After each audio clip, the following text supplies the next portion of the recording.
August 1, 2024.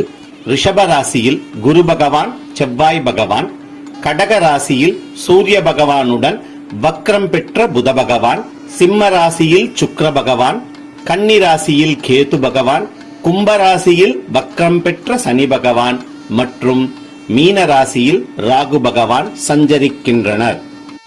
August 17ஆம் தேதி சூரிய பகவான் கடக ராசியிலிருந்து சிம்ம ராசிக்கு சென்று ஆட்சி பலம் பெற்று சுக்கிர பகவானுடன் இணைகிறார்.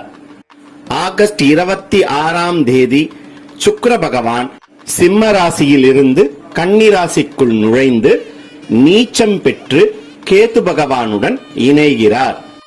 ஆகஸ்ட் மாதம் 16ஆம் தேதி வரை ஆடி மாசம் என்பதால் சுப முகூர்த்தங்கள் கிடையாது. ஆகஸ்ட் மாதம் பிற்பகுதியில் ஆவணி மாதம்